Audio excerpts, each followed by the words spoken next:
quindi attenzione alla zona di transito.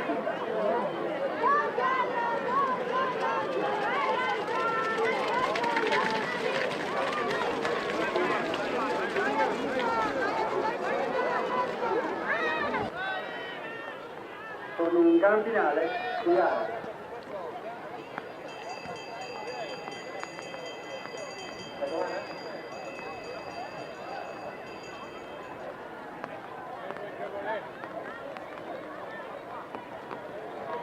Allora, ultima chiamata per quanto riguarda. Allora, abbiamo Paisan, Pesta, Randazzo, manca Tappi, vero? Baggi, per cortesia.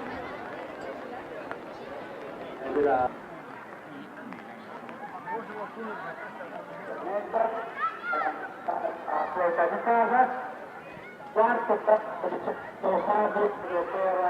questo classificato Randazzo Ianna della Clonile, quindi il terzo posto per lei.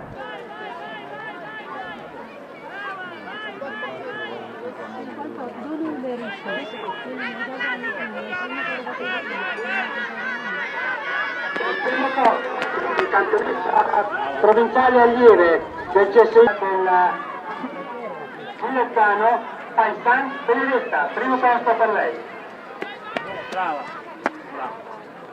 Se ci avesse raggiunto la quarta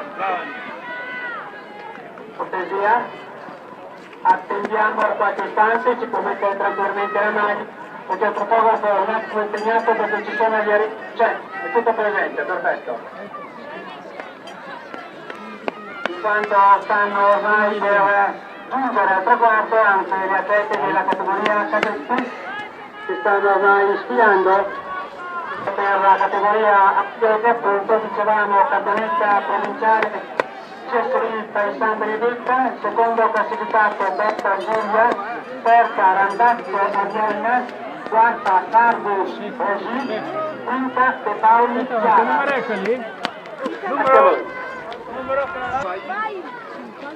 I cadetti stanno completando il loro impegno, il loro sport.